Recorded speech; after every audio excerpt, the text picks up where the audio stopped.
There's a lot of cool shit we could talk about that we can't talk about right now. There's too many different things, and some of them I just experienced now for the first time, and I'm like, I want to talk about it, but I don't know what I'm allowed to talk about yet. Nothing. So we're gonna just have to leave it as a tease.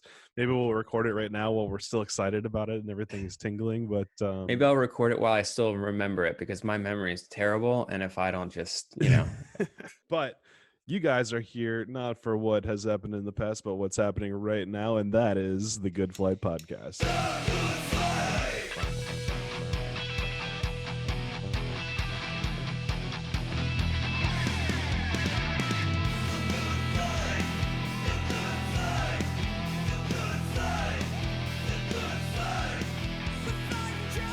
Welcome back from our little intro break. What do you want to talk about today, Mr. John? I think there's a lot of going on in cinema drones, cine drones. Mm-hmm.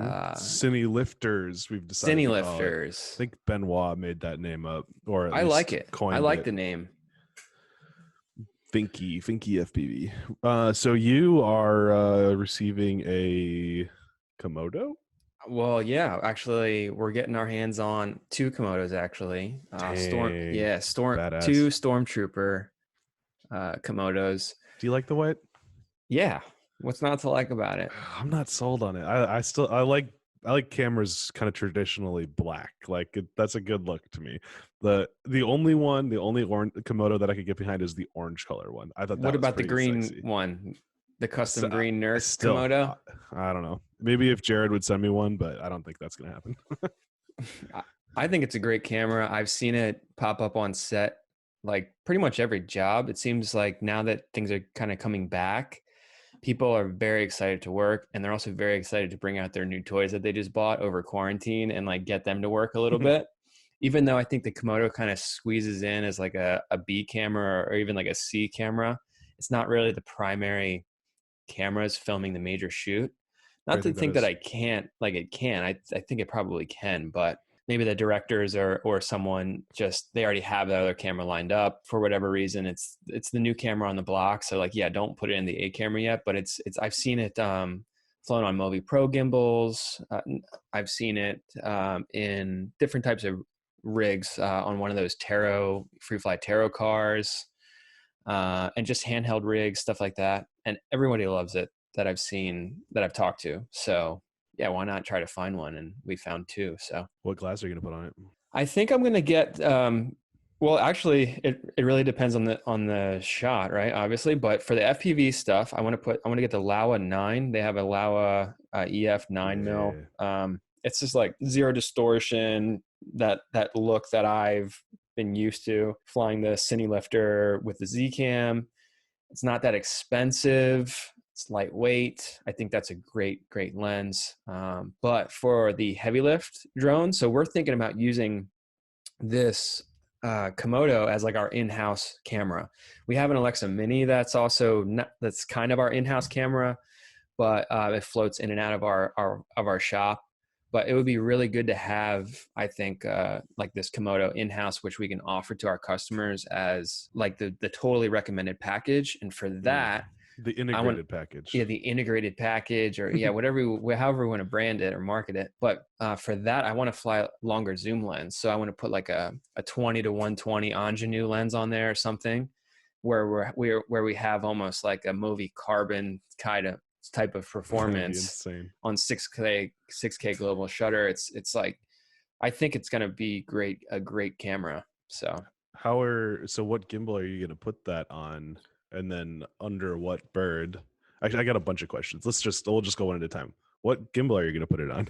We're going to do the Movi Pro. That's like our workhorse. And it's actually inspired us to kind of relook at our Movi Pro package. And we just bought a bunch of new Ignite Digi parts for that thing.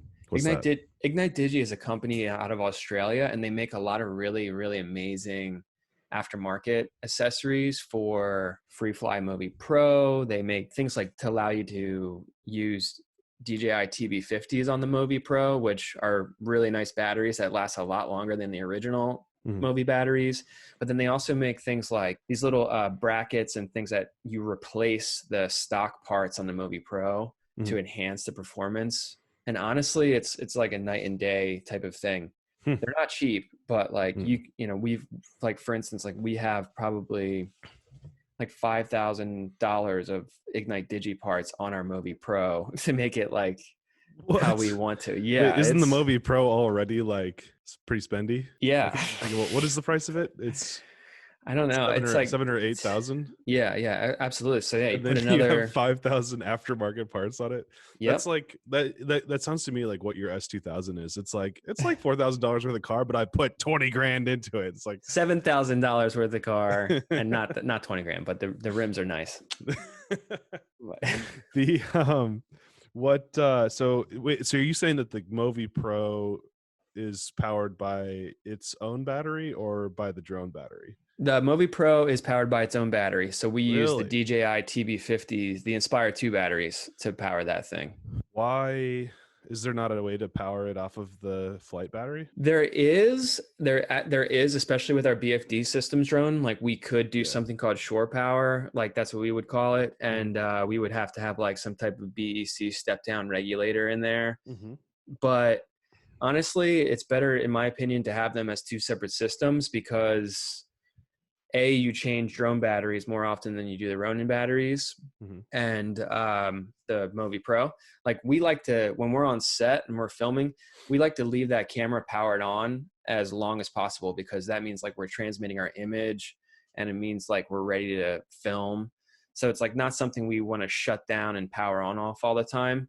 So that standalone power source for that gimbal was actually something we need. Well, but in the past you've mentioned to me that you want to have as little weight as possible, not because like you get better performance for lower weight obviously, but you're bumping into weight restrictions. So like wouldn't that be an easy place to save like a pound?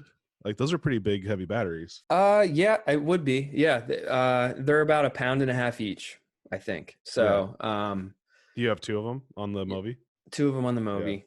But it also comes out into a thing of power. So like we need to have like these newer, bigger cameras like the Alexa Mini LF. Like we're trying to give that 24 volts of power.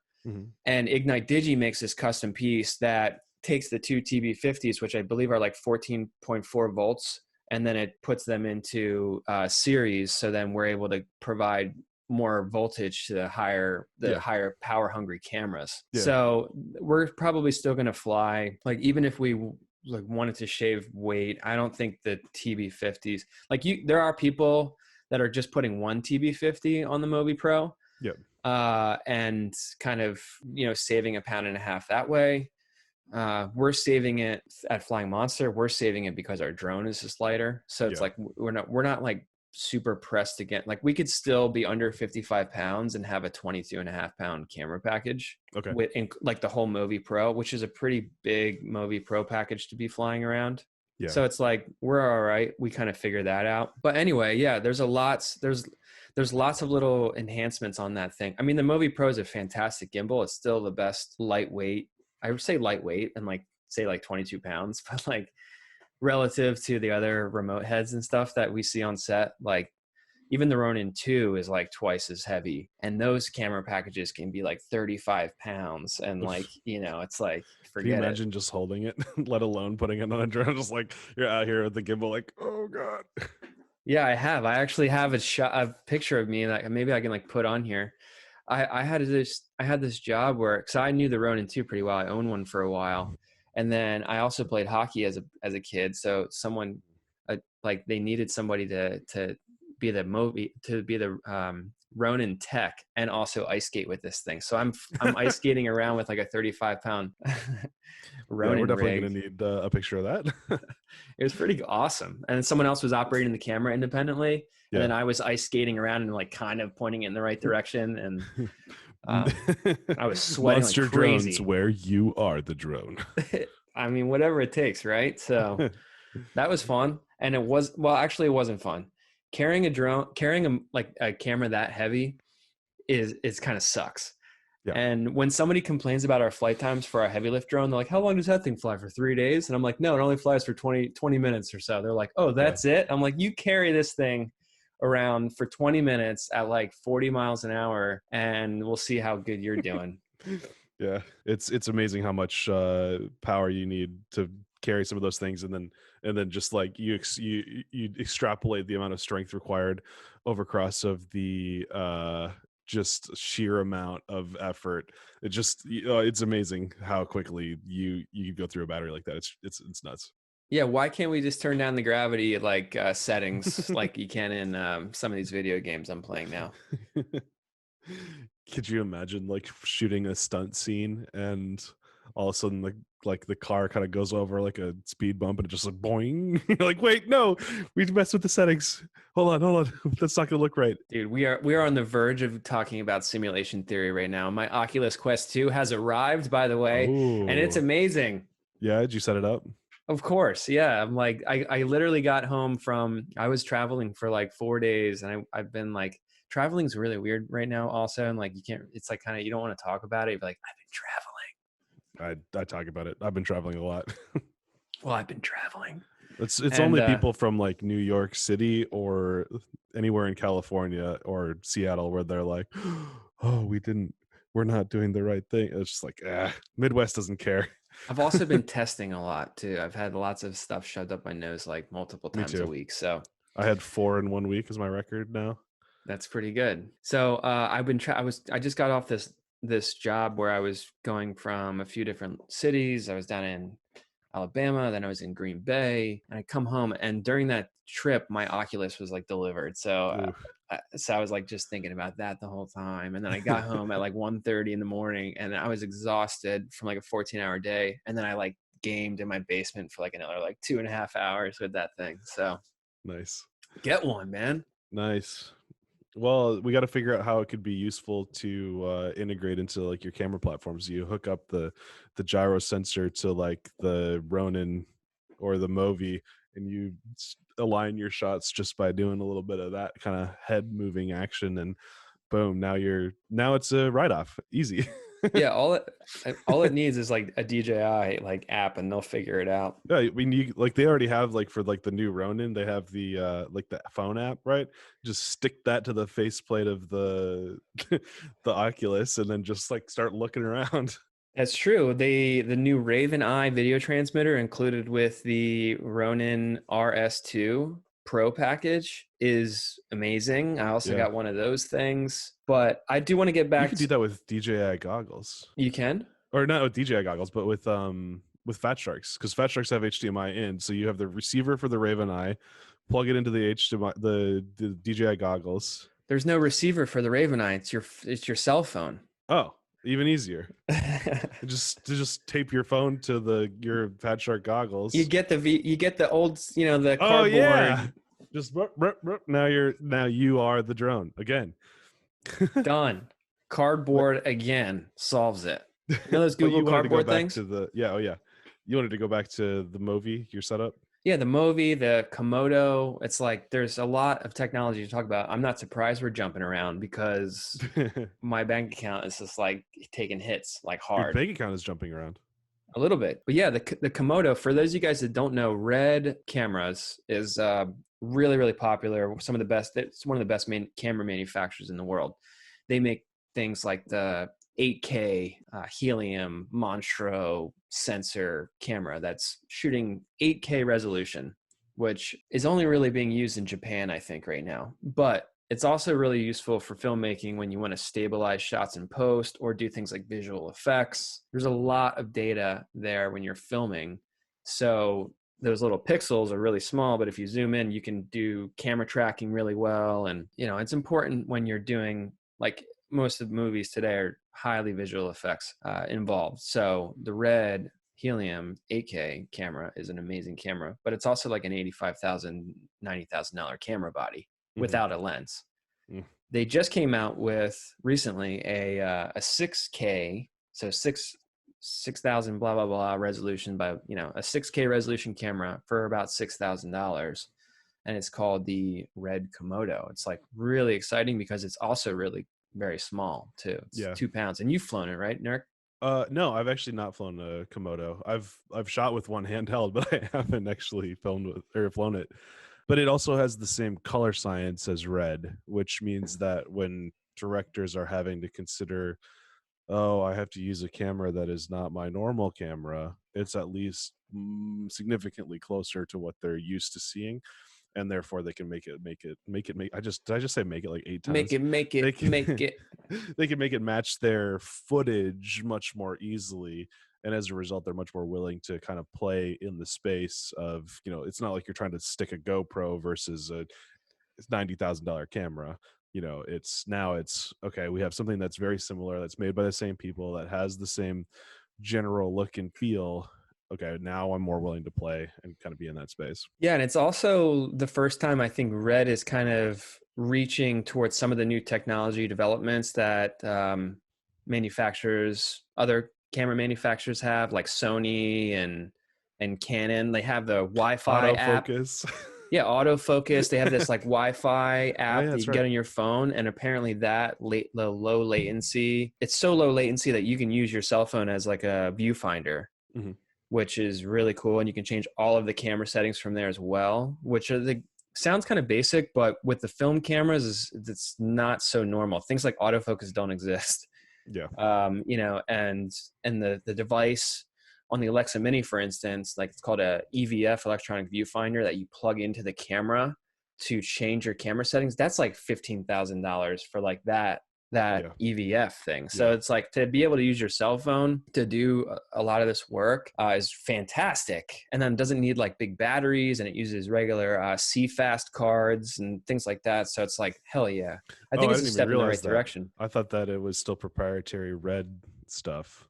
They Because sell, Red has something called the Red Mag, which is like their own like proprietary version of their of memory cards. Like with your GoPro, you stick a little micro SD. With like an SLR style camera like this one, you put a full size SD or a CFast card, and then for Red, you have this thing called a Red Mag, which is really just a big SSD that you just shunk into the side. But so you're saying that the Komodo steps back, not it's not a step back, it's just a step towards everything else, in that they're offering the ability to use a CFast card. Is that correct? yeah, yeah. And they make a CFast card. It's a little bit more money than like a SanDisk CFast card or something like Mhm. that. But I Which believe, are still pretty expensive. yeah, yep.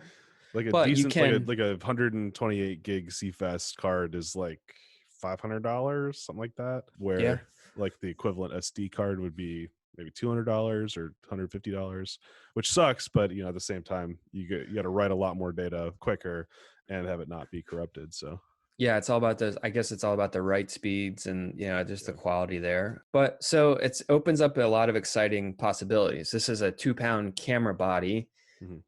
and then it has adaptable mount, so you can put. I believe it's the stock mount, RT mount. I believe it is, which Not PL.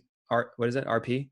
I thought it was PL. Yeah, you can easily adapt it to a PL Oh, adapter, like through a third-party PL adapter, or like an EF adapter to fly like different types of lenses that you might have, or things like that. So my intention is to like put it on a Siccario, which we should definitely talk about. It's Andy's new hmm amazing looking, amazing flying Cinelifter, which is hmm built around this Komodo camera. But You I have also want a to. Do you have a Sicario on the way? No, but I am talking about it, so I haven't paid anybody yet. But like, I want Yeah, to, I'm I getting want one. close. I'm Yeah, I'm getting getting real really close, close. and one is none. So it's like, I would have to have quantity too, and then checkout. But But I've also got this relationship with Catalyst for their the Moneyshot Mini, which also is pretty good at carrying the Red as well. It's just a little bit bigger, so I don't know. It's kind of hard to pick and choose. And I have a Siccario frame. I'm going to be building it up before too long, but at the same time, like I almost want somebody to build it for me that is has a little bit more attention to detail than I do. Maybe their tolerances are a little bit higher, and therefore or I guess less likely to destroy my investment of a camera. So we'll see. We'll see. yeah, I mean, it's great to have options, right? It's like the fact that we're even talking about this. I feel like even a year ago, flying one of these heavier cameras was either top secret or impossible for many people. So now we have Yeah. these off the shelf bind and fly systems, which are being put out there by Catalyst Machine Works, and Andy Shen, QS Labs is making that Siccario drone. So if you guys Yep. want this, go to QS Labs or go to Catalyst Machine Works, and they're selling these systems as bind and flies primarily, which I actually agree with, because even though I do build I do build stuff, dude. And even like you build every time. How many of those Yeah. ones behind you are built or All bought? the ones that don't fly on that side. Those are the ones I built. But like the Beast class I didn't build. I actually, because Catalyst tuned it, and that was the first Beast class drone that they put a digital FPV system in there. I was like the first guy that wanted it, apparently. So I think it's good because you might save $1,000 or $100 or whatever it is by building it yourself. But now we're kind of moving in towards this is professional equipment. Yeah. That has the capabilities of seriously hurting somebody. And like, I always try to remind people that like, hey, what we're doing is serious, because we like joke about it and everything. But these machines could potentially kill somebody at this point. Your 5-inch FPV quad, like you'd have to try real hard, Nurk, to kill somebody, but like you wouldn't have to try that hard to seriously injure somebody or hurt somebody flying a 10-pound rig at 100 miles an hour. No, and I guess the another side of it that maybe sounds silly to some people, but I think you'll agree with me, is that like showing up with let's just say it's like the best looking 5-inch versus like a 5-inch that you kind of just threw together, right? It's just there's some wires kind of hanging in places that don't look great, and like the tolerances aren't solid. Like it looks less professional, right, than showing up with something that is pristine, that looks really good, that's been kind of purposefully built to look professional, where like even like something as simple as like the choice of wire colors and stuff like that is really like actually makes an impression with the people that you're working with, and that matters. It shouldn't.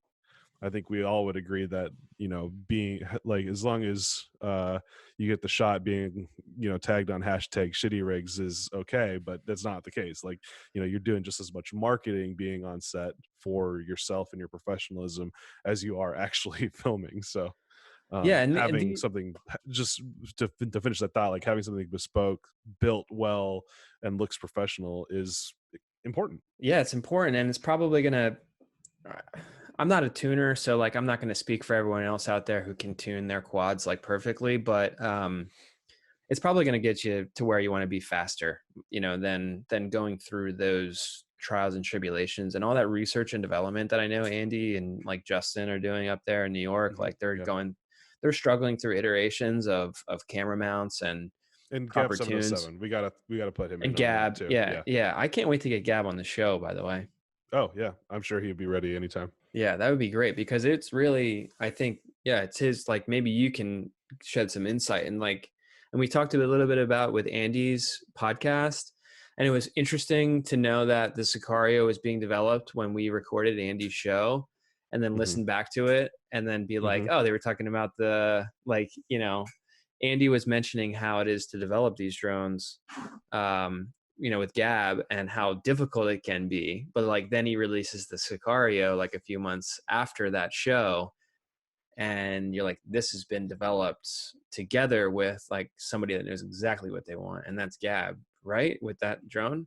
Yeah, absolutely. I mean, the Thicc, I think, was pretty much Gab's idea in the first place, and then once he started playing with the Thicc, because at the time, like when the Thicc kind of came around, this is the other X8 Cinelifter drone from Shendrones. At the time that was released, the only thing that people were using were like X-class style drones, like the one that's behind John. It's 13 15-inch props, a really really heavy machine, and like really really dangerous, to be honest. I mean, like those props, those tips, like those will cut a jugular no problem. And Gab is thinking about like, how do I film snowboarders with this? Like I can't haul this up a mountain and then potentially hit one of these guys while they're trying to do their thing, even though they'd probably be fine. Like it's just like you can't take that risk. So I think his original idea was to kind of split the difference between what he's used to seeing with the X-class stuff, but let's get a similar amount of power and a much more condensed, smaller body like an X8. So that was the Thicc. And then once we started coming up with these square cameras like the Zcam E2 or the Red Komodo, and now the Panasonic camera that's just coming out. We got to talk about that too. They designed a drone where it pushes the center of gravity lower into the line of thrust so that everything is a little bit more centralized, so that the angle or the moment of inertia is further centralized, and it makes it easier to tune, easier to fly better. And that's kind of where the Thicc came from, or sorry, the Siccario came from, as kind of basically a Thicc V2, but very aimed at those kind of like square body studio style cameras. Is that what we're calling it now? The Sick? I call it the Thicc because it's Siccario, and then there's the Thicc, so it's just the Thicc and the Sick. Mind blown, dude. I love that. But Siccario, Siccario. I don't even know how to spell Siccario, but I know how to spell sick. SICC, sick with 2 C's. Oh, nice. But another thing about the Red is, or the Komodo, is it's one of the first cine cameras, or at least at this price range, with global shutter. Why is global shutter important? Yeah, so I mean, it's huge because when you're flying that fast and you're filming something, especially when you're flying straight, global shutter might not be so apparent. But as soon as you look at something crossing the camera in this direction, and I think we mentioned this before on one of our other shows, but you see a huge amount of distortion in objects that should be vertical in your frame. So like this wall that's like right here, or a telephone pole, is going to actually look visibly shifted. And that's because non-global shutter cameras would be be a better idea. Yeah. Yep. Non-global shutters have this like vertical scan system. So it's like by each frame, that actually takes a different amount of time to scan that image, like relatively. A global shutter, it's like more like a traditional, like taking actual photo in like a stills camera or something. It's like snaps that image for the entire frame.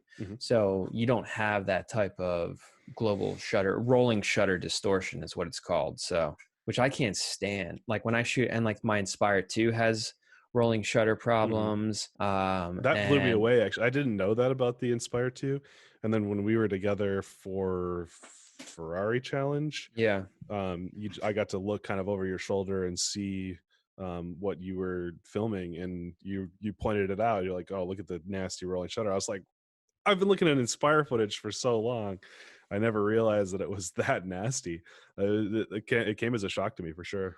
Yeah, well, it's like the worst. The faster you're flying, or faster you're moving your camera like this, essentially, to like we're filming for the Ferrari Challenge. We're filming like oftentimes the sides of those cars.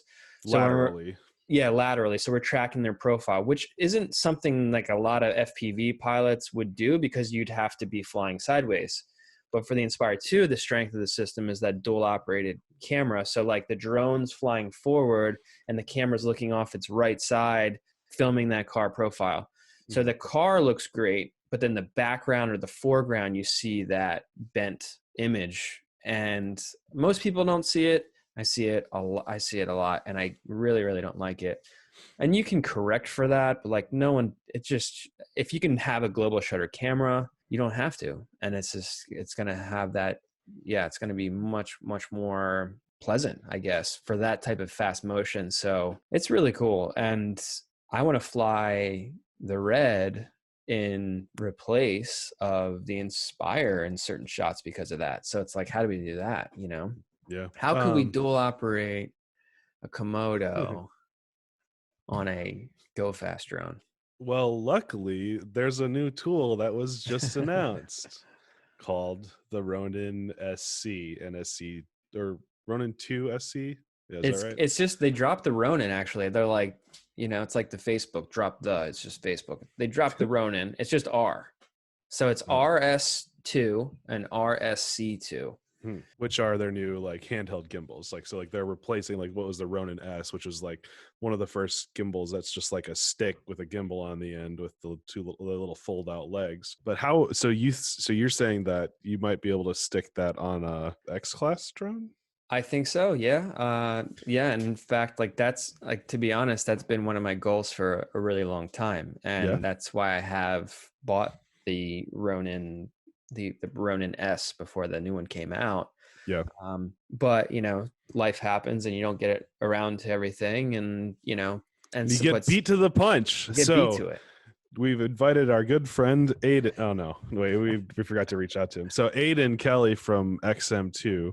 XM2 is this insane drone and aerial and ground-based high motion camera filming company. I don't even know how to describe it. They just do everything. Like they work on Top Gun, Star Wars, Mission Impossible, like all of these like unbelievable dream projects. And Aiden, who I think is the COO, maybe, I think we'll definitely get him on here at some point, posted a picture of a X-class drone, which looks very much like the Tasmanian, except maybe without the stretched X, with a mount with the Ronin, or not Ronin, excuse me, the RS2, just bolted on top of it with I think a Blackmagic Pocket Cinema 6K strapped on to film at high speeds from a Cinelifter platform, but with having gimbal stabilization instead of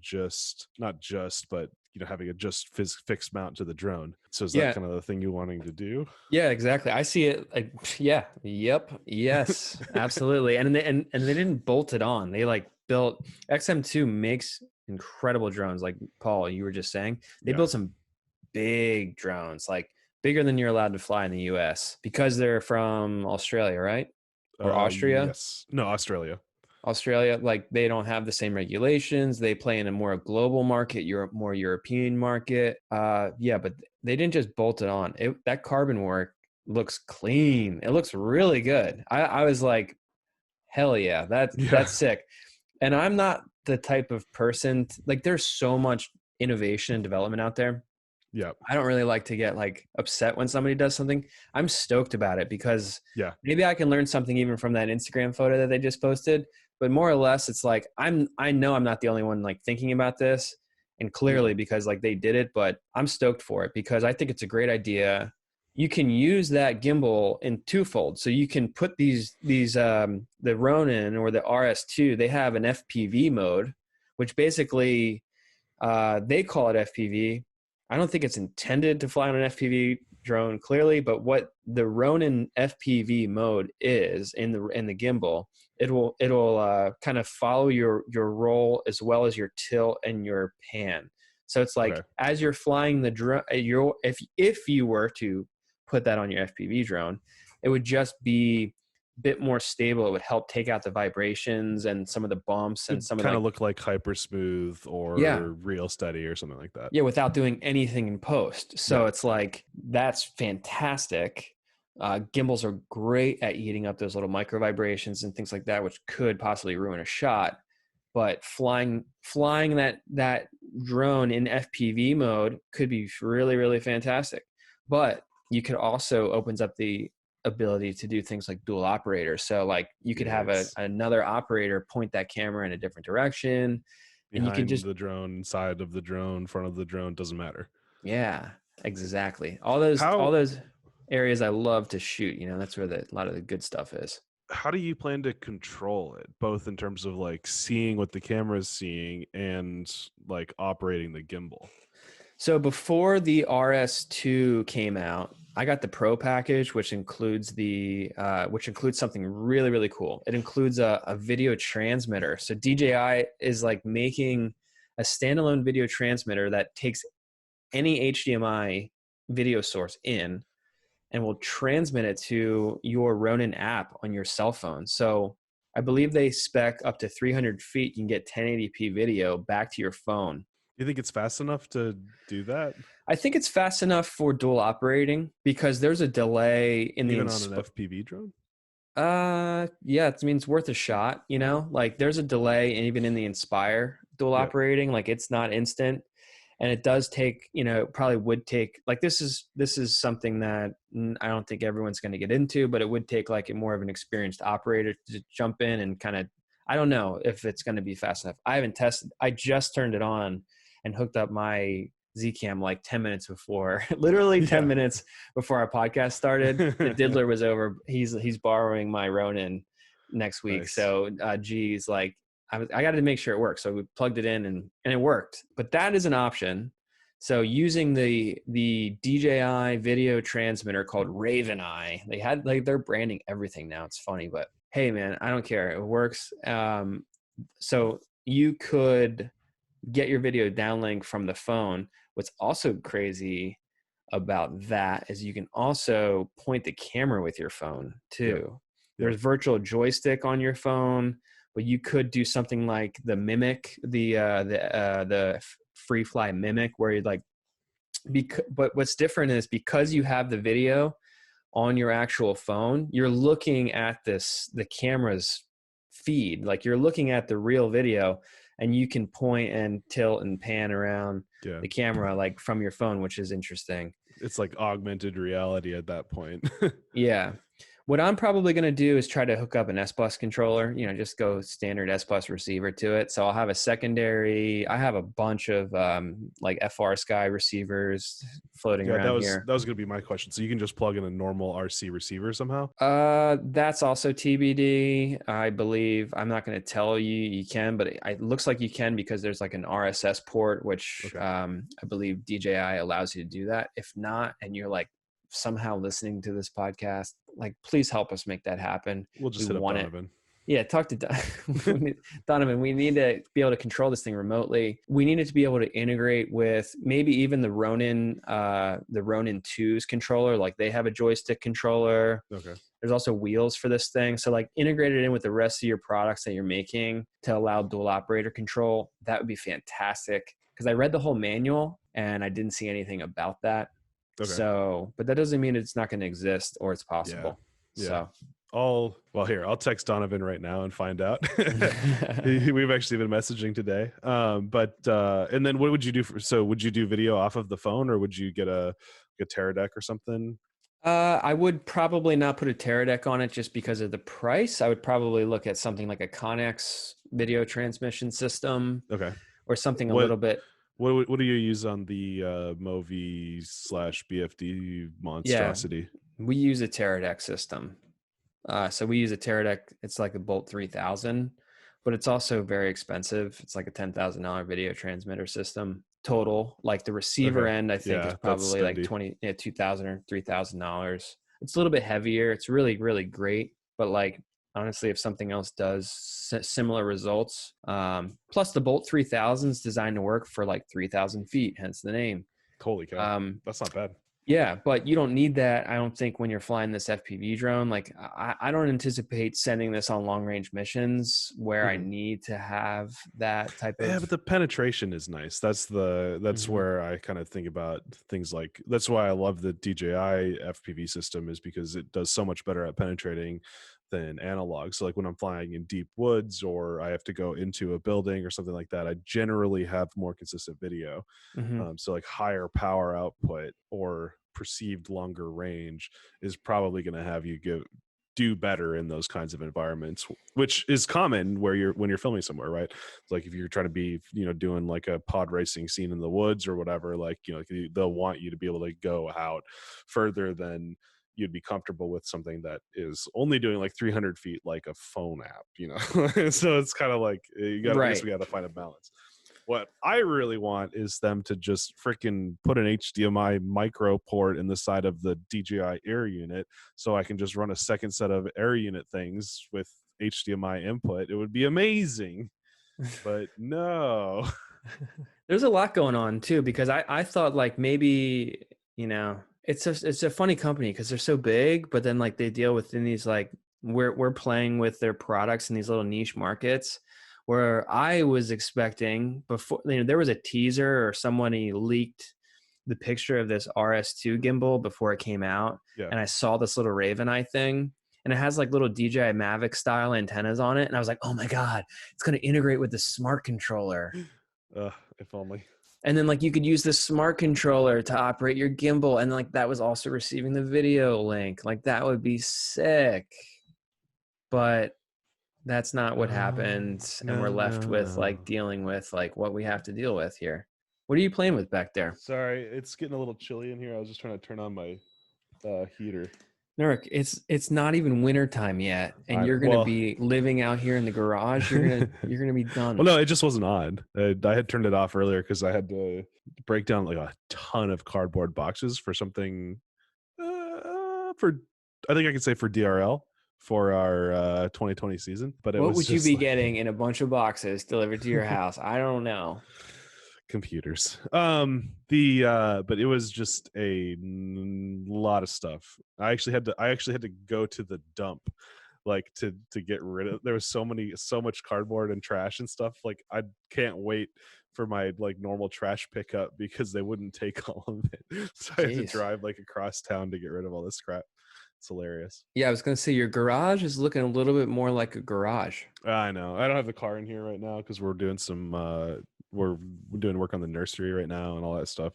We needed to be able to paint in here. But I'm looking at the XM2 Pursuit drone, and I am not seeing A video transmitter, I'm not seeing a video transmitter, and I'm not seeing a receiver. receiver that I can see. So I'm wondering if they just have it in FPV mode, like you're saying, and it's just Mhm. dampening the movements, and they're not trying to do dual op. Though I figured they were I figured the whole point of going that far would be to do dual op, but maybe I have that wrong. Yeah, I don't know. I mean, I foresee both circumstances being like really useful.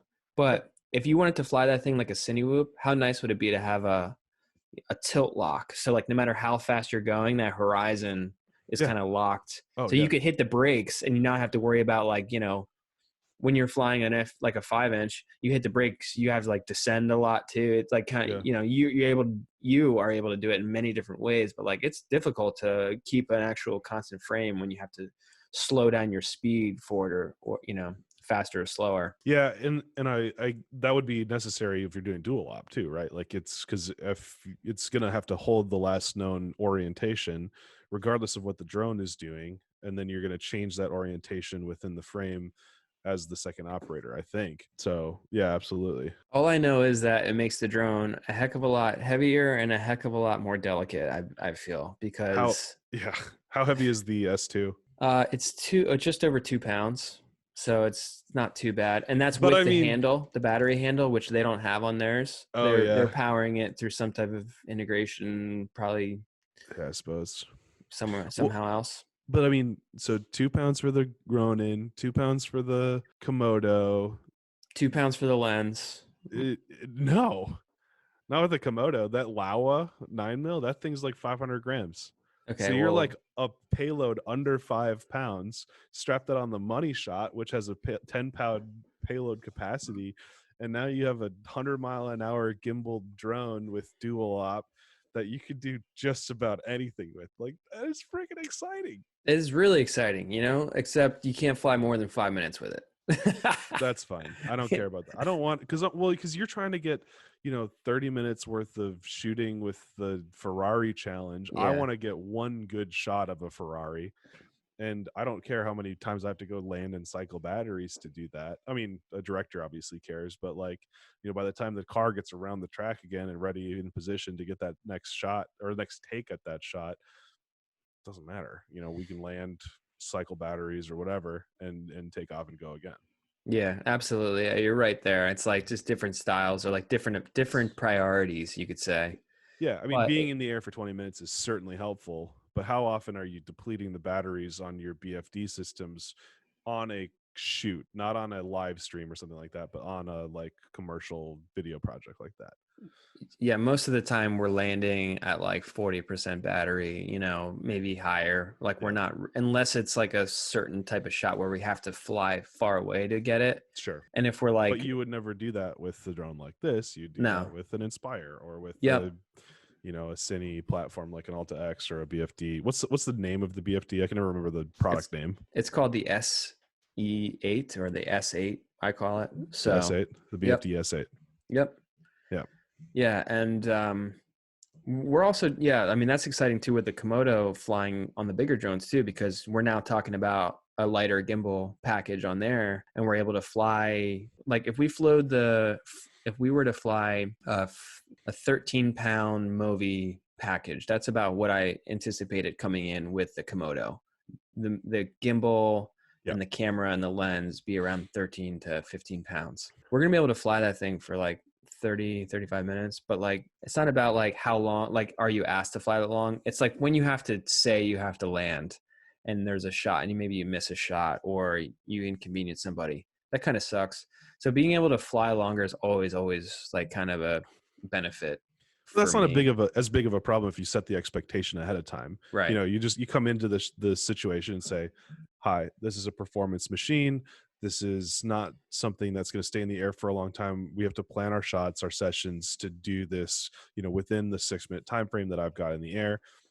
And you know, if they're coming to someone like us for a shot that involves a high performance drone with a gimbal and some specific kind of camera, they're going to be willing to be a little bit flexible in how they approach getting that shot, because they're already coming for something that there's like 3 of in the world. Yeah. You know? Yeah. You're like a firework, dude. You're like, "Hi, I'm Nurk. I'm like a firework. I have lots of energy. I'm going to come in and like, it only lasts a second, but it's going to be amazing It's a show." firework or a teenager. I'm not sure why. I mean, it's I got a text from Donovan. You did text him for real? I thought you were I really did. Here it is. I might have just DDoSed him. We'll have to take a look at that in the the video. I didn't see anything. Yes, sir. Requested that myself, and you're the first person that asked. That's pretty cool. Technically, I asked Donovan. You just God, I never get any of the credit. You just need a PWM cable for your S-Bus receiver, and you should be good to go. Okay, And PWM. you sent a link in here to a particular cable on the DJI store. Yep, it's probably the same cable that's made for the Ronin 2. It is made for the Ronin 2. See? The UART to D-Bus cable. Yep. Right there, it costs $9. And you can plug in, so I could plug in a Futaba micro receiver with S-Bus and have it run off of my Futaba to be able to orient the camera wherever I want. Right. That's cool. Pretty sweet. I wonder if he would send me one. That would be cool. A gimbal? Yeah. Don't get all like, influencer on me, dude. I'm over here pinching pennies. I've been already messaging during this podcast, messaging with Catalyst Machine Works and asking them if I can just send them an S gimbal so that they can just get it ready to go so we can get out there and fly it. I'm going to fly. You're going to point the camera. Yeah, that or I'll just charge your batteries, dude. Whatever it takes, Yeah, absolutely. Oh, it's so cool. It is like really, really sweet. And I don't know about an Inspire 3. I it's like I hear rumors, but then I also don't hear many good things about it happening.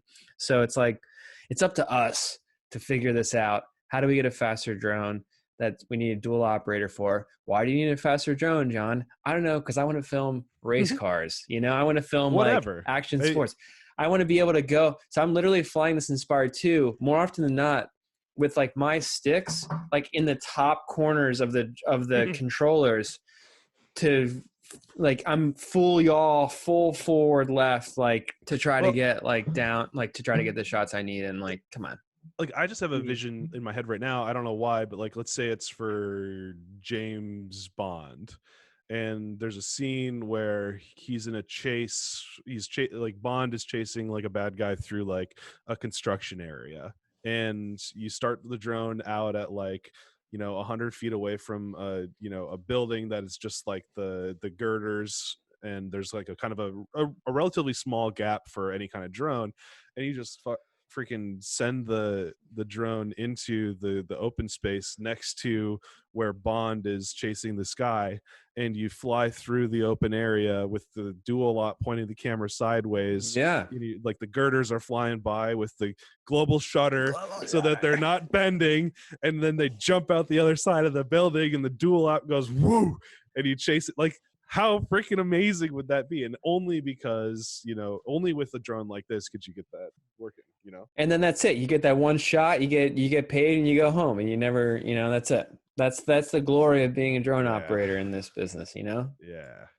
And that's the kind of thing that I've got on my mind of like, this is where, because no, like with drones, like with cars, like with movies, everybody has to kind of like one up everybody, right? It's you got to find a new way to do something.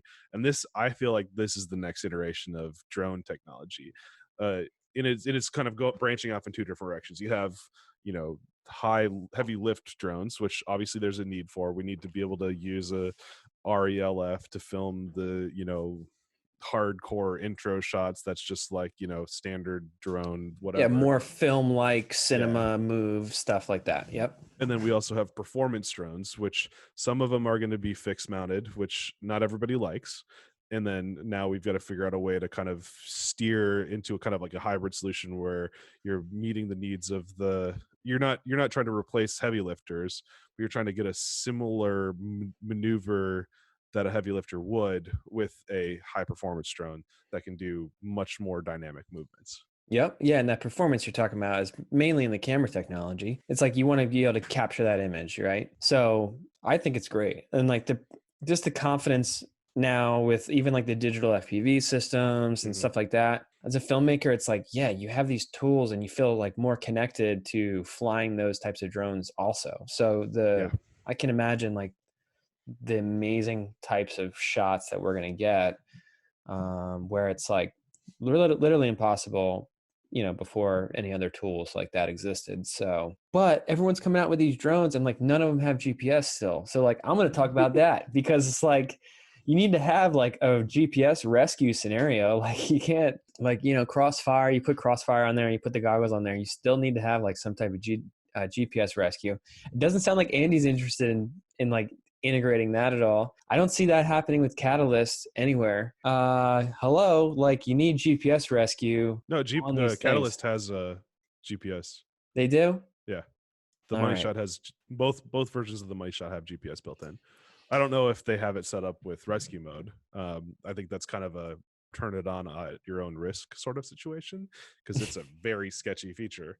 But yeah, I hear what you're saying. At the same time, you kind of have to think about that whole rig as disposable at a certain point. Oh, I know that's hard to swallow, but like at the same time, like, you know, the reason we're moving away from heavy lift stuff is to get stuff that you can't get with anything. And I mean, half the time you're flying this thing, a GPS rescue mode is going to put you into a ceiling or into a tree anyway. Yeah, I guess. Yeah, I hear you there. Absolutely. It's harder for the producer to swallow that this thing's disposable or, you know, something like that than you or I. Like I get it. Things happen, but like you don't want it to happen. No. It's going to be a bad day if like it to happen. Yeah, but like still the technology exists. Again, it comes in with the expectations, right? Yeah. No longer am I like, I wouldn't describe a high performance drone operator as part of the film department. You're now part of stunts. Like what you're doing is no longer a filming thing, it's a stunt thing. And you know, I think there's probably an expectation that there's a certain percentage of accidents in stunts and there's a certain percentage of, you know, possibility that we won't be able to do what you're asking because it is unsafe or impossible in a way. And so, you know, think about the camera platform less as a camera and a camera team and more as a stunt. I hear what you're saying there, and like I agree with you from an FPV perspective, but I'm not trying to segregate FPV drones and Cinelift and heavy lift drones and DJI drones. I'm trying to like think of it more of as like a holistic approach on like just drone operators on set. Like you can totally go in there and set expectations that, hey, this is an FPV drone. What you're asking me to do is relatively insane and the probability of crashing is high. Yeah. But at the end of the day, like we're all drone operators on set and not a lot of people know the difference between those like different types of techniques or technologies. So yeah, it's like I struggle with that still because I have to convince people at Flying Monster and like, you know, my like tight communities that maybe don't get FPV as much to convince them that FPV is not like that to like have to get a shot at, you know, trying something or that it's safe enough to propose this idea, you know? So it's like, it's a balance. Like I hear what you're saying because that's the reality, but does it have to be? I don't know, because the technology now, like we should be able to have like a DJI like GPS rescue system, like integrated with Betaflight or something like that. The technology that we use on the BFD drones is ArduPilot. It's a Pixhawk drone, Mhm. and they're using the cube in there, and like that land return to land feature is amazing. It works really, really well. So I don't know, maybe my next kind of goal after I get this thing going with the dual operators, like, okay, how do I put a Pixhawk cube in there? Because it gives me the ability to expand those types of other essential requirements like return to land features, or maybe, just having that those fail safe features. I can expand into that world using that. Yeah. Problem is, I just have never flown a Pixhawk drone that's tuned quite like what I want to fly. But that's what the Alta X uses, and that thing rips around. I was just flying one at like 80 miles an hour yesterday. Thing's awesome. And that's what the BFD drones use. So it's like those things rip too. So I think who knows? Maybe, hopefully the Betaflight devs, I'm not involved in that community so much, but like hopefully they, I don't know, want to get to the point where they're using more GPS type of rescue scenarios in their little drones too. So we need a branch of Betaflight called Cineflight. Hey man, that's smart. So I got another question. I got a question on another camera that I wonder if you're thinking about ever flying. And I don't know what people think about it, but what do you think about the new Blackmagic 12K? Oh yeah, the 12K. I mean, does that fit in with like the kind of thing that we're talking about? Like 8K is really helpful, and then like. I've asked some DITs, which are like digital imaging technicians. These are the guys that like really know their shit about cameras, about the 12K, and they all hate it. They're like, we don't need more Ks. Like, that's enough. I don't think so either, but yeah. I don't, it's interesting. There's a few new cameras coming out, and there's actually one I want to talk about after this, but the 12K is like, what I like about it is it apparently doesn't crop the sensor every time you change resolutions. Mm-hmm. The Red will crop the sensor every time you change resolutions, which kind of makes that a bit annoying. But because basically, if you want to scale, if you only want to shoot 1080 video, you're basically looking at you're basically filming like a little piece of the video within the full resolution. Right. So it's cropping in the whole thing. But the Blackmagic doesn't do that. I love Blackmagic cameras. So I'm all for it, but it's just like, but do we need 12,000 Ks?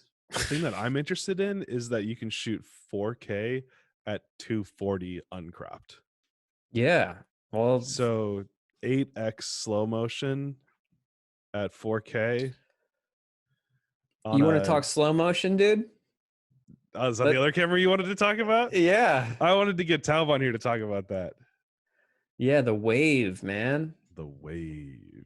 FreeFly, the company that makes the Movi Pro, announced this camera, which is also tiny, called the Wave. And it's like, it looks like a camera specifically designed for slow motion cinematography or slow motion video capture. I think they're trying to compete with the what's it called? Oh shoot, I'm totally blanking on it. There's Phantom? A little. No, well, yeah, but like they're trying to take some market from that. But it's the oh my gosh, I'm totally blanking. There's like an open source, like some guy just like decided to make a slow motion camera. They use it on the hydraulic press channel, the slow motion camera that they use. Love that channel, by the way.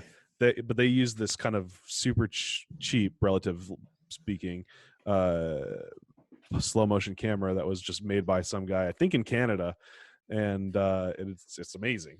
But the way the way this thing is built is different than like, and yeah, we should get Tab on here because it's not like a traditional. The Krone Tech.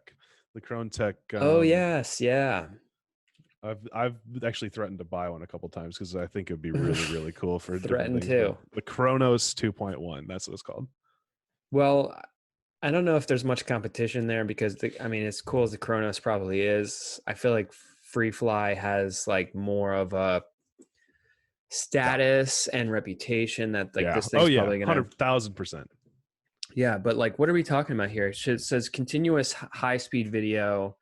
It can shoot 4K up to 420 frames per second. Yeah.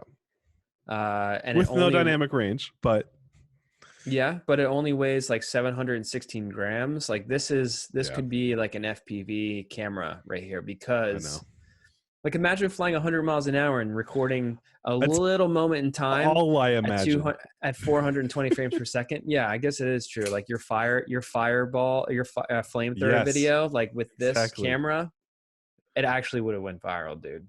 I know. And I'm just kidding. It went viral. All right. They did their product release video and they had some really awesome stuff. Like there was like a golf shot, which I was like, that's pretty cool. Yeah. Let me send one out. I'll go back out. I'll drive to freaking Toledo and get the flamethrower out, and we'll recreate that bad boy, and everybody will just be like, what the fuck? Yeah. Oh, it's so cool. Is that what it's going to take, Nurk? To get a big ass fireball again? Yes. All right. That's interesting. God, I wish I could talk about some of these projects we're working on. Talk to Taub. All right. Well, wait, do you need a big ass fireball for something and a fast drone? Because I'm there. What if I had a big fireball? We're not talking about your fireballs. No. I think it's really, really cool for the possibilities, because it's like, why would you want to shoot slow motion stuff unless you have a hydraulic press? Like, what are some of the reasons? I don't know. Moving a camera at 100 miles an hour might be a reason, because if you slow that footage down, that half a second shot is that half a second moment in real time is going to stretch itself out to like a 6-second shot, and then everything's better in slow-mo, and that's going to look really, really beautiful. And like these, our FPV drones can do that now. So let me give another example. So let's say John Wick. You're filming the next John Wick, and there's a scene where he freaking just runs out of a glass window on the nth floor of a building, and you fly the drone behind, inside, and out, so that as he bursts through the window, the drone is parallaxing with him, and then you start to dive with the stunt person as they drop down the side of the building or whatever. I don't care what it is, but like as he comes through the window, just poof. Yeah, you fly the drone through the window too. Sure. Yeah, absolutely. I'm in. There's sugar glass. So many amazing possibilities for something like that, we could do it at 120, but where's the fun in that? Let's shoot it at freaking 4,000 or 400 FPS. Yeah, and at 4K, which is like really, really, really cool. So I'm interested in talking to Tab about like, how did this come about? Because it's their first camera they've ever launched. So it's like, imagine making a camera out of thin air.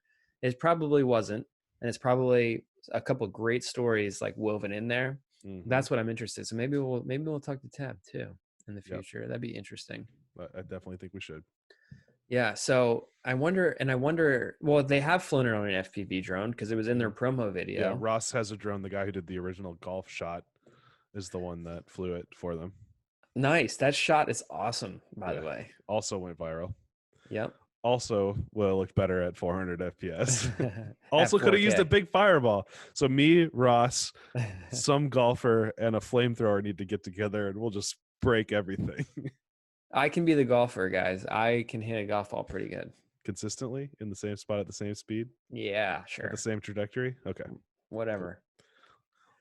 Let's go. Come here to Indy. Let's go to Top Golf. Let's make sure that we see I can what do you it. can do. Okay.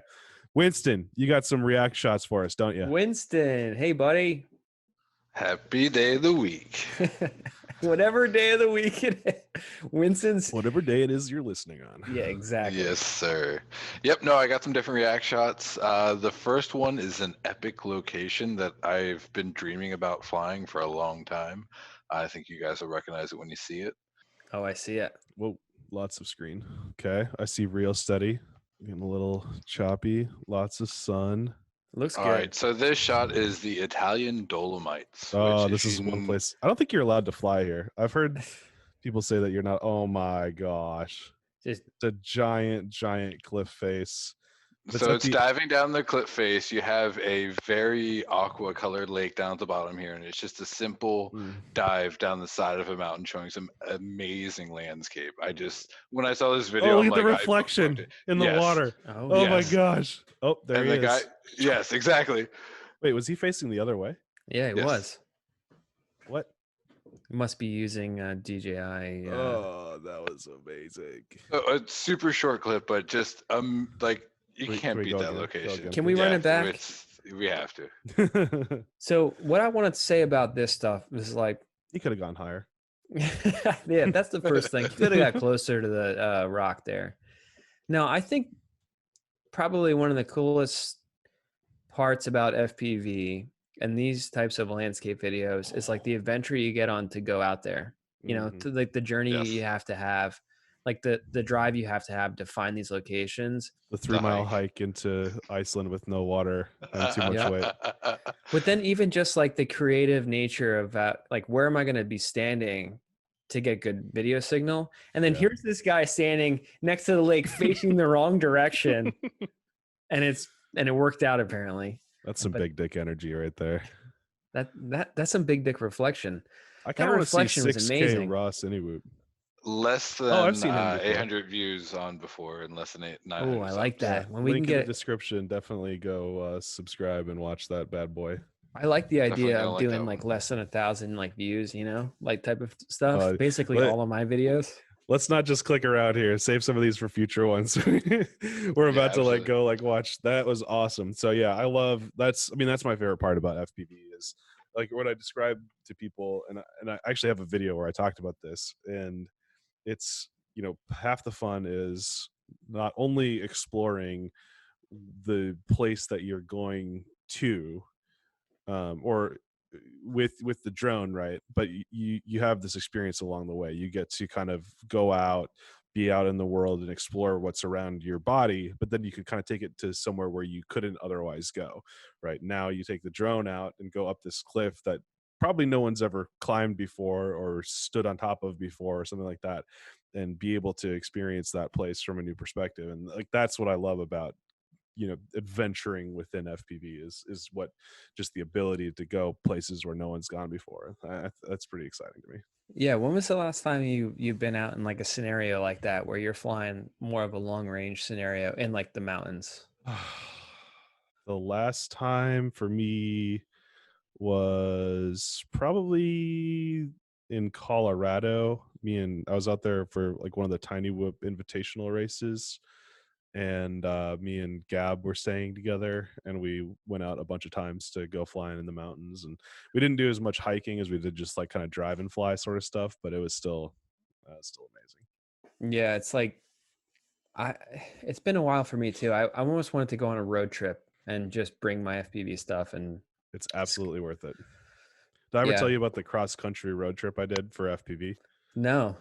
Yeah, me and Jaws got hired by someone to deliver a car to them in San Francisco. And the car we picked up in Toledo, which is essentially the East Coast. So it was like a 4,000 mile road trip, something like that, to bring the car all the way over there. And so we stopped and visited people in like Iowa, shot some like super big rifles and flew around their gun range. And then we went to Denver and we did some night parking lot flying at like this awesome IKEA parking lot. And then we carried on, we met up with FPV Provo in Provo, Utah, and did some amazing like, you know, ravine runs and stuff like that. And then overnighted to San Francisco and flew around San Francisco. It was awesome. We went out on the salt flats, like all this sort of stuff. It was so cool. Paul, maybe we can do that together. Would that be cool if we could be friends in real life and do that stuff and record podcasts along the way? I'm totally in. I think Winston's going to have to come as well. Absolutely.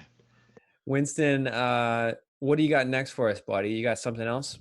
Yeah, I can take credit for this one. So this is a really you got to say the name of the video title.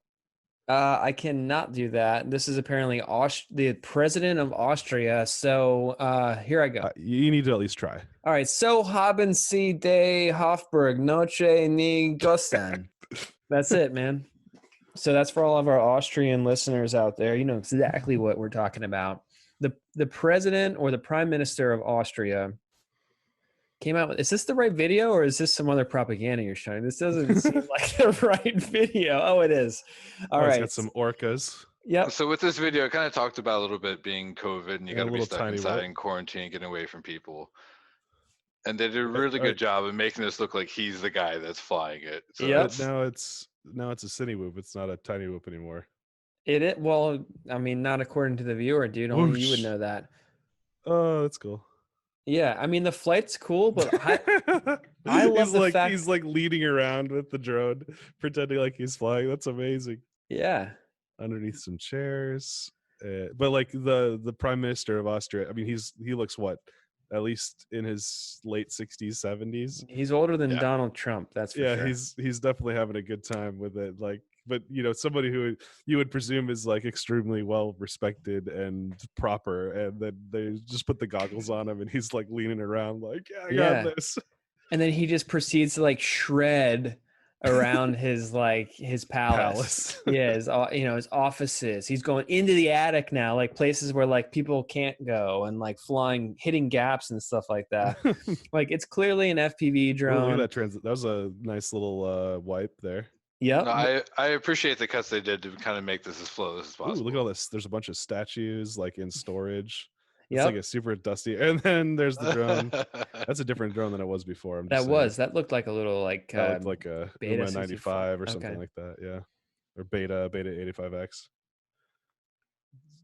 But yeah, they're getting it around. It's like not trying to be super smooth, not trying to be super cinematic. They're just like shredding. Did you see that wipe? Yeah, you like the wipes. I bet you the sound effect. He catches it at the end. I bet you the sound effects are really funny though, because there's probably like some music, and then when it cuts to the drone, it's just like. And then I can only imagine being the pilot that got the permission to fly at this location. Yeah, like this looks like it would be the equivalent of flying at the White House, but in Austria.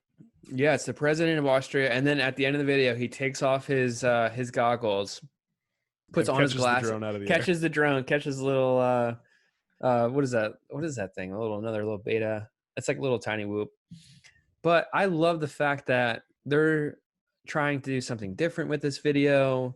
They're reaching out to maybe a new audience, like a younger audience, and they're using FPV drones. Like it's not these scary, like, not scary drones, or they're not trying to like I would be too afraid to produce something like that. I want my cameras to be like, this isn't a drone. This is like your fantasy camera. And like, don't think about drone. Just think about, your fantasy. Yeah. I like to have people like forget about the drone, right? I want it to be like an illusion of a floating camera. But in this instance, it was a drone, and I like kind of love that about it. And they were having fun with it, and it was really well done. And like kudos, I really liked it. That was shared by my friends at BFD on our Slack. So yeah, thanks to them. It was very playful. That's the way I would put it. Yeah, link in the description to go check it out. Do we have another one? Finally, Winston is pulling up a tour of a country. Yep. So I have one other shot here. All right. So with this one, I found I really liked they used not only the basic aerial photography shots as well as some FPV shots, and it's not overdone with the drone shots, and it does a really good job of showing off what they're trying to show with the country. Okay. Big expectations here. Show Me Turkey, Siccario Travel Film Series of Turkey 2020 by a German person, it looks like. No, it's too many umlauts. That's Nurk translation. That looks like Norway or Norwegian or Swedish or something. Yeah, so with this one, it is a 6 minute 45 seconds, but there's a really cool shot just kind of sprinkled throughout. VFR? That's stock footage. You never know, man. There's no way. I'm going to... Hey. Little time lapse. And oh my gosh. Flew right through a bunch of birds, a bunch of little tricky... Rolling shutter? Yeah, a lot of rolling shutter. I saw that. Oh, that's cool. Cool little wipe transition. So with this, they did a lot of stuff with different transitions to kind of make it look cool. Different filming techniques with time lapse, FPV, aerial photography, aerial time lapse. Yeah, it's a kind of overdone video in a way, but it looks really cool, and it's a cool. Very fuckboy editing. is the way I would describe it. which is cool. There's a time and a place for sure, but not the way I ever try to cut videos. And this one here is really what kind of caught me there, doing the paragliders with FPV. Yeah, that looks like a lot of fun. Beautiful light there in the countryside. Golden hour. We have some paragliders out there. Now we're looking at a wristwatch. Oh, some visual effects going in here now. Yeah, so they had some money to produce this. Something's going on. Back to the FPV drones. We're in the stream, and there's a van crossing the river. Really now there's a long mushroom white transition in the on woods. a tree with a very phallic looking mushroom. Is that Yep. FPV? No, that was a gimbal. No, could have been either. Do you think this is like one No, it's FPV. filmmaker with all these different tools, or do you think this is like a team of different people? Well, there has to be two people because he's being filmed by non-drone stuff once in a while. So I looked a little bit at the channel after I saw the video, and there is some stuff where he's a filmmaker that kind of got into FPV and started using it in his workflow. Yeah. And it's kind of cool to see. It is, like I said, it's a little bit overdone, but it's cool to see the integration of FPV and aerial photography in the filmmaking process. Some moving lights. I want him to put a light on the FPV drone and do that. No. Oh my gosh, some astro photography, time lapse, smoke, moon. Holy crap. Looks like it's about to cut into fire, maybe. Fog, fade to fog. Nope, still foggy. And now he's out flying through the drone. Fog. Yeah. I mean, the quality of everything looks really good. The color looks spot on. Like you said, Nurk, I like that term you used. I'm not going to say it, what you said, because I think this guy calls himself a videographer. I think he calls himself a cinematographer, but he's really, I mean, who knows? I just enjoyed the example of like this is there's good, gorgeous shots, some FPVs, some aerial photography, a little bit of everything. This one caught me here as well. This is kind of like that thing. That looks fun as hell. It looked like a fun video. Like I can only imagine the fun these guys had filming the process for this. Oh yeah, that's a good shot. They need to hold on it though a little bit more. Like that's a good. Like they had a shot like diving down between a bunch of trees as like a car came by through a really small gap. So it was actually super well timed. But then they cut away from it really early. After all of the work of like lining up the shot with like the timing, they dropped off of it after just a little bit early for the payoff. I think is what you're saying, John. Yeah, it is. And it's also a little bit hard because we're not hearing the audio here. We're looking at just the visuals and like we're jumping around quite a bit. So I don't know what this is a, show me Turkey type of thing. We're seeing a lot of different sides of Turkey. We're seeing a lot of the stuff that you wouldn't normally see of Turkey. Because like Turkey is always like hot air balloons and then ruins. And this is like people and fun and adventure and nature more than it is about like the cities. And that's kind of what stuck out to me because it's for a travel film. It was a little exciting, a little overdone, but it showed off the country pretty well and kind of got me excited about it. So that's kind of why I pulled it away. This is a very different view of Turkey than I've ever seen in videos before. That's for sure. Exactly. Either way, a beautiful place to be. We're just enjoying it now. We got these clouds pouring over the mountains. This one, yeah. The cloud waterfall, I think it's is an aerial time lapse of a cloud pouring off the side of a mountain, and it just looks like a waterfall. That's insane. For a sunrise. Yeah, at sunrise or sunset. Like, how do you even know to get that? Like, how do you know that that's going to happen and then you're going to be in the right spot at the right time? Got to hire local. There's a lot going on in this, and just to be able to catch everything and make this work, I can only imagine the amount of time and effort and energy that went into this. So it just like I imagine that they have to have spent many weeks on this filming, if not more. Oh, I mean, good FPV shot right there. Yeah, I would agree. Started in really tight on a mountain biker, and then kind of just gradually pulled up to reveal the countryside. Yep. I think we're gonna go to FPV under the bridge now. That's where we're coming off of an Inspire shot. Nope. Here, like looks probably an Inspire. You think so? Yeah. I think these guys like to be a little more run and gun than a full Inspire kit. Ooh, now he's chasing a horse. Petting the horse very centrally there. This is a good horse. Oh, no. What? More VFX and huge transition through a portal. And now we're flying again somewhere else. The VFX remind me of what's the Marvel superhero that does all the magic, played by Sherlock Holmes? You know what I'm saying, though. Iron Man. No. I want to say Magic Mike, but I know that's wrong. All I can say is that was an experience. That video. Thank you for sharing with that. Yeah, my absolutely. FPV experience from scratch. Let's Mavic give it 2 Insta 5 months ago. assemble from above. So I would say that video did pretty well. It's currently at over 60,000 views and was listed 5 days ago. And I mean, this guy's into FPV or like aerial photography for less than a year, it sounds like. Well, it was really well done. I mean, it was exciting. So definitely has a certain style of editing and production, which you know, we got to give it to him. It's a unique look at the the videos he's trying to create. Yeah, and I'm not here to like critique like, you know, my personal taste or flavor, but it was really interesting to see the different types of drone usage there, and everything was really well done from a color and composition standpoint. A couple of really good shots. And beautiful locations. So like those are like the main things you need to go after, I think. I'm really trying to figure out what the name of this movie was. You're still into it. I'm so stuck.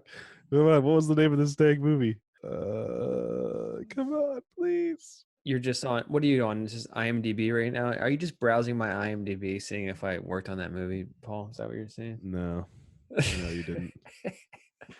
Well, if that's it for the week, Paul's probably going to link the in the comment or something.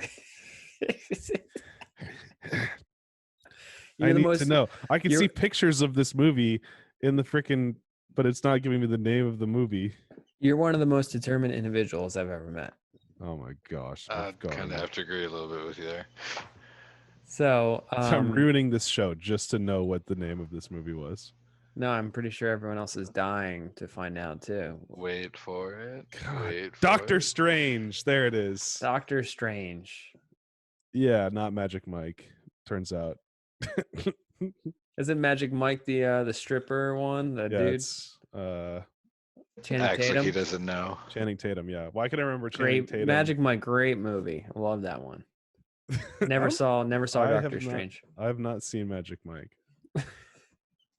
I got it. Benedict Cumberbatch. So I can remember freaking Channing Tatum and Magic Mike, but I can't remember. Yeah, I got Magic Mike Cumberbatch and Doctor Strange. Magic Mike loaded up in my VR headset over there.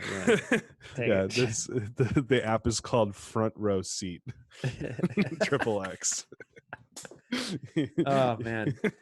So I mean, that was a good reaction video. I like that. Let us know what you guys think about the reaction. I know it's hard. If you're listening to it, we try to describe a little bit about Magic Mike and like what we're seeing, you know, but we're trying to give you guys a little bit of insight there, and also share some really unique videos, some new videos that maybe are catching our eyes. So if you guys like that little segment, let us know. But yeah, Nurk, what else you got going on? Like I think this is a good time to kind of close it in, but like, what you got going on that you can share with us, buddy? I'm trying to think of what I can share, because everything that I've been doing recently is all kind of shrouded in mystery. I think I could say that I finally got to work on my first feature film. Nice. So that's pretty exciting. I don't know if I don't know how many details I'm allowed to actually give. I think I can say that. I have gotten some incredible feedback and excitement from the director, the DOP, the DIT, and the VFX supervisor. Like in many days since having been on set, I've gotten like some messages that are just like, this is what I've been dreaming about for 3 years. And I'm just like, yes, let's do it. So I'm really, really stoked about that. I want to tell you guys all the stories, which I'll probably record those. Just so I'll record it now while I'm excited about it and while I kind of remember it. And then we'll play it back for you later. But yeah, so that's what I'm most excited about right now. Congratulations, man. That's like really, really awesome. That's like incredible stuff. So excited. Yeah, absolutely. What about you, John? I just shot, I think this is something I shot this week and I can talk about it. It's a teaser for the new Borat movie. Really? Yeah. Yeah. So, or a trailer or something. So I was on a project where we were filming. This was Tuesday or Wednesday, and there was a barge in the Hudson River, and there was a big inflatable statue thing of Borat, like half naked on this barge, and they were just pulling it up the river, and we were to get like B-roll shots of this thing. It was really, really cool. With like the city in the background or The something. city in the background. The Nice. coolest thing about this shoot, though, was that we were coordinating with Gotham Films, and Mike Okay. Isler at Gotham Films is one of the best aerial helicopter pilots in the East Coast, if not the country. And he's got a And shot he over. agreed to come on the show? Yeah, why not? I mean, Okay. he's in. I'm sure he's in. Sorry, go ahead. So we're like, I have the VHF like radio, and we're flying again over the Hudson River. We're flying from New Jersey, and we're coordinating with a helicopter, and he's coming in hot, like from 500 or from like 100 or 300 feet or something down to like 50 feet above the water. And Snap. the day before, we had a safety call, and we coordinated with each other. And basically, I gave myself like a 50-foot ceiling, just to kind of help with any type of between him and I. So, but we're doing these amazing shots as the helicopter's coming in on the other side of the barge. We're kind of filming the barge and the helicopter. It's part of this like stunt, And it was really, really cool. It went fantastic. Nice. And the footage is amazing. Like just seeing this heli flying right at you, and then kind of working in coordination with that was like pretty stressful, but pretty amazing. So, and that worked out well. That's amazing. Yeah. Have you seen the new Borat movie yet? It's out now. It came out yesterday, Friday. I watched a movie last night. I never watch movies by myself. I was in a hotel just by myself, and I picked between The King of Staten Island and Borat. I picked The King of Staten Island because I've been wanting to watch it for longer. So Borat will be later in the week probably. Yeah, I have to see it. I haven't seen like any of our footage, but apparently they did this this PR stunt in London. They did it in Toronto. They did it in New York, a couple different locations where they did the same type of barge thing. So nice. I saw he partnered up with David Dobrik as well and destroyed a bunch of his stuff. Like he tore the door off of his Model X or something like that. Oh, like geez. it's looked pretty funny. So yeah, I definitely gonna watch the movie ASAP. It was pretty good. I watched it last night. So check out Borat, and maybe the commercial promoting it or something. If you see a drone shot, let me know. I haven't seen it yet. So nice. All right. Well, that's about it. Another episode of the podcast is done. Yep. Well, it's filmed. We gotta wait. We're waiting on Winston to do the Donovan episode. So who knows when we'll get to this one. Yeah, we have. I got you. we have a couple episodes queued up here, and I think that's good because it keeps us recording. Yep. And it keeps the content coming out. So stay tuned to the Good Flight podcast. We have some more interviews and some more guests coming on. A couple of them we've teased about here on this episode. So yeah, if there's any other ideas you guys want to for us to interview, let us know, and we'll try to make that happen. And keep living the good flight. Keep flying the good flight. Keep flying the good flight. Keep flying the good flight. Cue the outro.